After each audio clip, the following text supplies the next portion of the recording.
ჟიჟილაშვილის სტუდია დღის 4-ზე.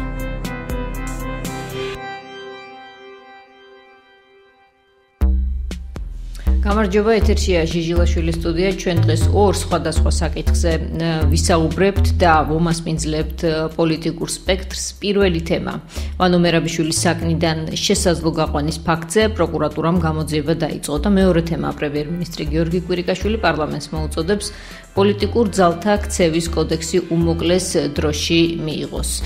ჩვენი პირველი სტუმარი შალვა შავგულიძე, თავისუფალი დემოკრატების წარმომადგენელი. გამარჯობა, ბატონო შალვა, მადლობა გადაცემაში მონაწილეობისთვის.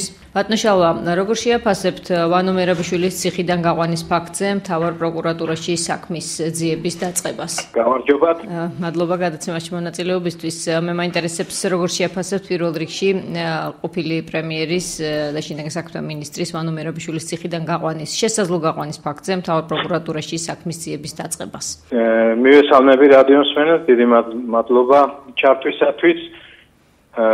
გამოძიება აუცილებლად უნდა დაიწყოს, ვინაიდან ის დარღვევა, რაც დააფიქსირა ევროპულმა სასამართლომ, ეს არის 18 მუხლის დარღვევა 5-1 მუხთან მიმართებით, აუცილებლად საჭიროებს ამ ფაქტზე სრულყოფილი გამოძიების ჩატარებას. ეს არის სახელმწიფოს პოზიტიური ვალდებულება და ძალიან კარგია, რადგან თუ ამის შესრულება მართლაც მოხდება და არ გახდება საჭირო მინისტრთა კომიტეტის დავალებით ამის გაკეთება. აუდიტორიისთვის ბატონო შალვა, უფრო ცხადი რომ გავხადოთ, გასაგებია რომ ეს ვალდებულებაა. რამდენიმე კომენტარში ქართული ოცნების წარმომადგენელთა მხრიდან გამოიკვეთა კიდეც თითქოს რომ ეს რაღაცა ფორმალობის ტიპის საქმეა.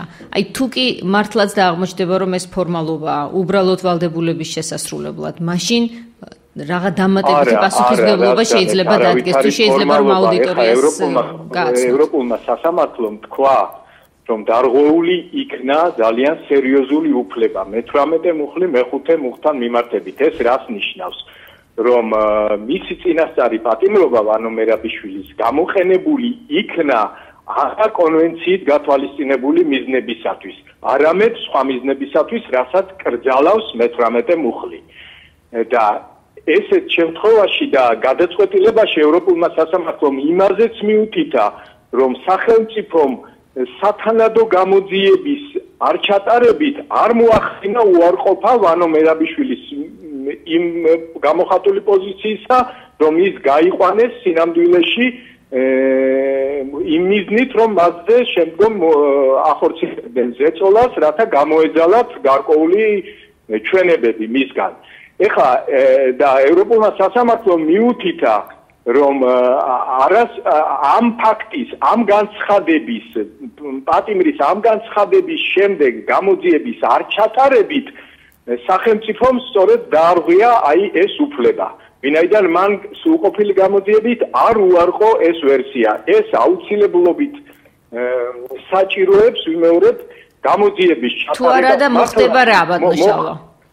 და მინისტრთა კომიტეტი გამოიყენებს შესაბამის სანქციებს და ეს სანქციები ახლა გააჩნია დარღვევას და გააჩნია სახელმწიფოს სიჯუტის ინტენსივობას, რომ არ შეასრულოს ევროპის სასამართლოს გადაწყვეტილება, გულისხმობს საბოლოოდ ევროპის საბჭოს წევრობის შეწყვეტასაც კი. ამ საკითხის დაყენებაც კი შეიძლება რომ ამ კონკრეტულ кейსს ყოფილა ესეთი შემთხვევები, რომ მსგავსი ტიპის გადაწყვეტილება გამოუწვევია, თუნდაც ხმის უფლების შეჩერების წევრი სახელმწიფოების მიმართ. აი რუსეთი რეგულარულად არასრულებს. ვერ ვიხსენებ და კონკრეტული მაგალითის მოყვანა მიჭირს, მაგრამ რამდენადაც მახსოვს, ასეთი შემთხვევა იყო ერთი მახსოვს საბერძნეთის საქმეზე ძალიან დიდი ჯარიმა დაეკისრა სახელმწიფოს. 10 მილიონზე იყო იქ საუბარი და დადგა ეს საკითხი, მაგრამ აღარ გახდა საჭირო თქვა წევრობის შეჩერება, ვინაიდან მოხდა გადახდა ამ თანხის და კიდევ რაღაც ამდაგვარი. ეხა ის კონკრეტულ შემთხვევას ვერ ვიხსენებ, მაგრამ თვითონ რეგლამენტი ითვალისწინებს აი ამ შესაძლებლობასაც და ამ მოკლედ თქვენი აზრით ერთმნიშვნელოვნად კარგია, როდესაც თუკი მოქალაქესთან დაკავშირებით გამოაქვს ნებისმიერ მოქალაქესთან დაკავშირებით მნიშვნელობა არ აქვს ამას მის მიმართ ნეგატიურია განწყობები თუ პოზიტიური გამოაქვს სასამართლოს გადაწყვეტილება ამ თემაზე უნდა აღიძრას საქმე და ეს უნდა მივიდეს ბოლომდე. აქ მეორე თემა იკვეთება ბატონო შალვა. რამდენად შეიძლება რეალურად მოხდეს მისვლა ამ გადაცდომის ავტორამდე? ახლა უკვე ფარცხალაძის თემა ფიგურირებს. მის უკან პრემიერი დგას ყოფილი ბატონი ღარიბაშვილი, შეიძლება თუ არა რომ მის გარეშე მთავარი პროკურორი ასეთი ტიპის გადაწყვეტილებას იღებდეს, როგორ ფიქრობთ? ეხლა ლოგიკას თუ გავყვებით, ალბათ არა, მაგრამ მე არ მინდა გავასწრო გამოძიებას და იმედი მინდა ვიქონიო, თუმცა ნაკლები მაქვს ამის იმედი, რომ ჩატარდება სრულყოფილი გამოძიება. მაგრამ თუ არ ჩატარდა სრულყოფილი გამოძიება და თუ ეს მართლაც ფორმალურად მოხდა, ეხლა ვერავის ვერ მოატყუებს ხელისუფლება ასეთი ფორმალურად ჩატარებული გამოძიებით, ეს გააჩენს ხელახალი მიმართვის შესაძლებლობას უკვე პირდაპირ მინისტრთა კომიტეტისათვის, რომ არ სრულდება ევროპის სასამართლოს გადაწყვეტილება და ვიმეორებ მინისტრთა კომიტეტი გამოიყენეს შესაბამის სანქციებს და საერთოდ მთლიანად აი ეს დამოკიდებულება დღევანდელი ხელისუფლების ძალიან გავს კინა ხელისუფლების დამოკიდებულებას სამართალდარღვევების მიმართ. აი როგორც იქ იყო ირგვლიანი საქმე რო ავიღოთ მაგალითად, ხო, უშუალოდ ჩემი ნაწარმოებია და კარგად ვიცი. მაგალითად, ვიდეო მასალას ირგვლიანი საქმეზეც ვითხოვდით იმ ვიდეო მასალას, რომელიც ბადრი პატერკაციშვილის სახლზე იყო დამონტაჟებული და რომელიც დააფიქსირებდა იმ ტრასაზე ოქროყანის გზაზე ავტომობილების გადაადგილებას იმ ღამეს, ხო? ეს ვიდეო მასალა ამოღებული იყო გამოძიების მიერ, მაგრამ აღარ გადმოგვეცა ჩვენ და სასამართლოზე ვერ შევისწავლეთ. არა მარტო ჩვენ, ევროპულ სასამართლოსაც კი არ გადაეცა თავის მოთხოვნის მიუხედავად. რა ხდება ამ შემთხვევაშიც? ამ შემთხვევაშიც იმის ნაცვლად, რომ ამოიღოთ ვიდეო პირები საჯარახულების იმ დაწესებულებიდან, საიდან გაყვანის ფაქტსაც აცხადებდა პატიმარი მერაბიშვილი, ამის ნაცვლად მოვისმინეთ მინისტრის განცხადება, რომ რაღაც კამერებმა ვერ ჩაიწერეს, თუ ჩაიწერეს და წაიშალა 24 საათში, თუ რაღაც ესეთი არასერიოზული დამოკიდებულება. ანუ რაც მოხდა იმ შემთხვევაში და სხვათა შორის ევროპულმა სასამართლომ იმისთვის, რომ ეს ვიდეო მასალა არ წარადგინეს ბოლოს ევროპულ სასამართლოშიც კი, ჩვენი მოთხოვნის გარეშე კონვენციის 38 მუხლის დარღვევა დაუდგინა საქართველოს სახელმწიფოს, ეს არის არასათანადო თანამშრომლობა სასამართლოსთან. ამ შემთხვევაშიც იგივე ხდება, ხომ? ვიდეო მასალა როგორ შეიძლება საჯელახსულების დაწესებულებაში არ იყოს დაფიქსირებული და შენახული გარკვეული ვადით ვიდეო მასალა, ესე იგი ეს რას ნიშნავს, რომ ვისაც უნდა შევა, ვისაც უნდა გაიქცევა, ვისაც უნდა რასაც უნდა შეიტანს და გამოიტანს ციხეში, ისე რომ ამას არ დააფიქსირებს იქარცებული კამერები. ეხლა ესეთი განცხადება შეიძლება სოლიდურია სახელმწიფოს მხრიდან? რა თქმა უნდა არა. ისე რომ ეხლა აი მე მაქვს ესეთი კითხვა, გონივრული ვადა არსებობს ალბათ გამოძიების, უსასრულოდ პროკურატურა ამ საქმეს ვერ აწარმოებს. რა შემთხვევაში აქვს მინისტრთა კომიტეტს უკვე გადაწყვეტილების გამოტანის უფლება ამ საკითხთან დაკავშირებით, რა შემთხვევაში ჩათვლის რომ გამოძიება არა ეფექტურია? იცით, მინისტრთა კომიტეტს უნდა მიეწოდოს შესაბამისი ინფორმაცია, ეხლა თავისით ალბათ ესეთ პირდაპირ უშუალო მონიტორინგს არ დაიწყებს და თუ გაჭიანურდა ეს დროში, ან თუ გამოძიების სულელობისას მართლაც გამოჩნდა ფორმალიზმი და რაღაც ფორმალურ კითხვა-პასუხით შემოიფარგლება გამოძიება და არ წავა რეალურ შედეგაზე ორიენტირებული არ იქნება, ასეთ შემთხვევაში ეს მასალა უნდა მიეწოდოს, ეს გარემოებები უნდა მიეწოდოს მინისტრთა კომიტეტს, ანუ ეს შეიძლება მოხდეს, არ ვიცი, თქვათ, თუ გამოიკვეთება, თქვათ, ერთ თვეში, რომ საერთოდ არასერიოზულად უდგება გამოძიება და ფორმალური, ერთ თვეში შეიძლება ამის გაკეთება, თუ ორ თვეში, ესე იგი დრო იმდენად არ არის, ну, რა თქმა უნდა, ერთ-ორ თვეზე აქვს საუბარი, ხო? შესაძლოა რომ მე უფრო რას ვარკვევ ამ კითხვის პასუხად, იცით ბატონო შალვა, მე მაინტერესებს არჩევნებამდე შესაძლოა თუ არა რომ ეს საკითხი გართულდეს. არჩევნებამდე რა თქმა უნდა, ვინაიდან ამ ფაქტის გამოძიებას რეალურად ჭირდება ალბათ ყველაზე დიდი რამდენიმე კვირა.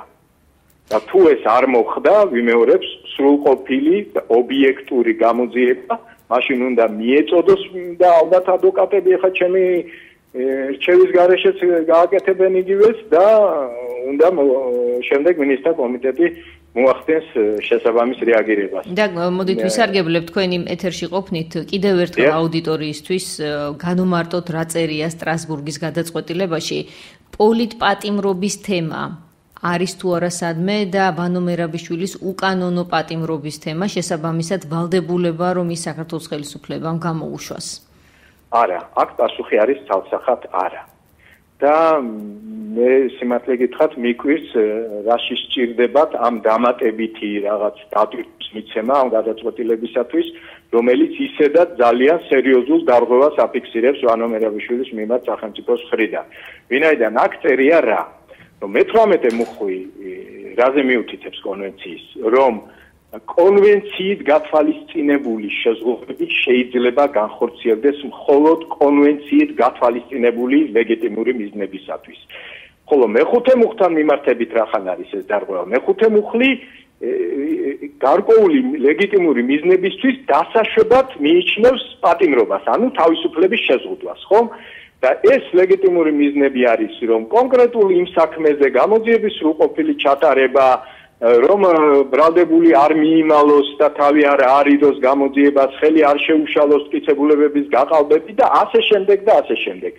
და ევროპულმა სასამართლომ თქვა, რომ ვანო მერაბიშვილის ვერსია იმასთან დაკავშირებით, რომ ის გაყვანილი იქნა პატიმრობის პერიოდში საჯელახსოვრების დაწესებულებიდან არა აი ამ მიზნებით რა შემთხვევაში თქვა ის რომ თავი არ აერიდებინა ან ხელი არ შეეშალა გამოდი არამედ იმ მიზნით რომ შემდეგ მასზე განხორციელდა ზეწოლა გარკვეული ჩვენებების გამოძალვის მიზნით აი ამით დაირღვა კონვენციის მე-18 მუხლი მე-5-თან მიმართებით ანუ შეზღუდვა პატიმრობა გამოყენებული იქნა კონვენციით პატიმრობისთვის დადგენილი მიზნით კი არა სხვა არალეგიტიმური მიზნით.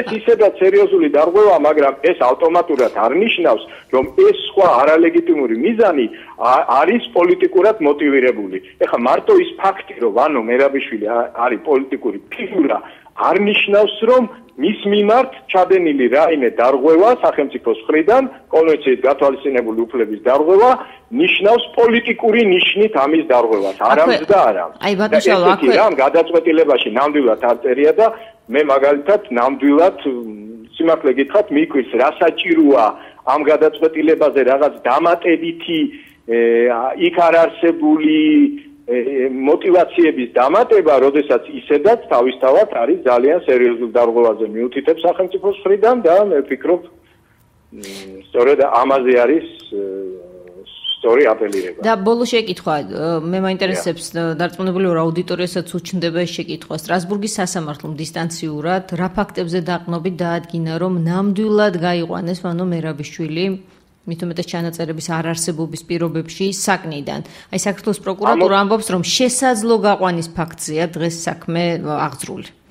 ნუ შესაძლო გაყვანის ფაქტი ეს საერთოდ საქმე რო იღძრება, ეს ფორმდება რაღაც შესაძლო დანაშაულზე ეს იქნება გაყვანის ფაქტი თუ ეს იქნება კვლელობა თუ ეს ესია, მაგრამ სტრასბურგის სასამართლო დაეყნო რას? რადგან სახელმწიფომ არ ჩაატარა ეფექტური გამოძიება პატიმრის ამ განცხადებაზე. რადგან სახელმწიფომ არ უარყო პატიმრის მიერ გამოთქმული ეჭვი, ეს უკვე აძლევს ევროპის სასამართლო. ეს იყო პოზიტიური ვალდებულება სახელმწიფოსი, ან უარყოფა მოეხდინა, ან დაედასტურებინა თავისი გამოძიებით. ეს ფაქტი და შესაბამისი რეაგირება მოეხდინა. და რადგან თავის დროზე ეს არ გააკეთა, ეხლა ეს გადაწყვეტილება უჩენს სახელმწიფოს ამ გამოძიების ჩატარების ვალდებულებას. და ფინალში ძალიან მოკლედ მინდა კითხოთ პრემიერ-მინისტრის გიორგი კვირიკაშვილის ინიციატივის შესახებ, რომ პარლამენტმა პოლიტიკურ ძალთაქცევის კოდექსი უმოკლეს ვადაში მიიღოს. თქვენ გქონდათ მსგავსი ინიციატივა, თუ ზუსტად ასეთივე თავისუფალ დემოკრატებს ცოტა ხნის წინ გამოდის, რომ შეუერთდებით ამ კოდექსის მიღების ინიციატივას. საქმე იმაშია, ჩვენ ნამდვილად გქონდა და ინიცირებულია უკვე ეს ჩვენი ინიციატივა. და ეს ინიციატივა მისასალმებელია, მაგრამ იცით რა, ინიციატივისთვის არ უნდა იყოს და ამას უნდა მოყვეს რეალური ქმედებები. და რის ტენდენციასაც სამწუხაროდ მე ვერ ვხედავ. და ვიტყვი კონკრეტულ მაგალითს, კორცხელის ინციდენტის მაგალითი. გამოძიება მიდის იმ კუთხით, რომ დაადგინოს ორგანიზატორი ვინ იყო, ვინ მოახდინა იმ პირების ორგანიზებულად ჩაყვანა აი ამ დარბევის მიზნით. და ეს რომ ორგანიზებული იყო, ეს ცხადია, ვინაიდან თითოეული მათგანი ტელევიზიით განდა რომ აცხადებდა სხვადასხვა მიზეზს, ზოგი ამბობდა ტურისტულად ჩამოვედი, ზოგი ამბობდა დაბადების დღის აღსანიშნავად, ზოგი ამბობდა სტუმრად, მაგრამ ასე სხვადასხვა მიზნით ერთმანეთისათვის უცნობი ხალხი თუ ჩამოვიდა, როგორ მოიყარეს თავი იმ ერთ ბოტანიკურ ბაღში და კონკრეტულად ერთ საარჩევნო უბანზე როგორ განახორციელეს ესეთ ძალადობა, ხომ? ცხადია, რომ ეს იყო ორგანიზებული ყვანა. და ის რომ პარლამენტში უმრავლესობამ შემოიტანა კანონპროექტი, რომ გავამკაცროთ სასჯელი ასეთი ქმედებებისათვის, ის რომ პრემიერი მოუწოდებს, რომ მოდით შემოვიღოთ საარჩევნო რაღაც ვითარების კოდექსი, რომ ერთმანეთს თავპირი არ ვამტვრიოთ არჩევნების დროს, იცით რა, ეს ყველაფერი არ უნდა იყოს საზოგადოების თვალისახვევა და პირველი და რეალური ნაბიჯი იქნება თუ გამოძიება დაადგენს ორგანიზატორს, ვინ მოახდინა ორგანიზება, აი იმ ადამიანების, იმ სპორტსმენების იქ ჩაყვანის და მათი ესეთი საქმე. დიდი მადლობა. შალვა შავგულიძე თავისუფალი დემოკრატების წარმომადგენელი საუბრობდა ჟიჟილაშვილის სტუდიაში. ჩვენ ახლა რეკლამის დრო გვაქვს. რეკლამის შემდეგ თქვენ მოისმენთ ქართული ოცნების, გიორგი ვაშაძის ახალი საქართველოს და ასევე ეროვნული ფორუმის წარმომადგენლების პოზიციას. იგივე თემებზე შეეხება პრემიერის ინიციატივას, პოლიტიკურ ძალთაქცევის კოდექსის მიღებასთან დაკავშირებით, ასევე ვანო მერაბიშვილის საკითხზე სტრასბურგის სასამართლოს გადაწყვეტილების კვალად საქმის აღძვრის თემაზე.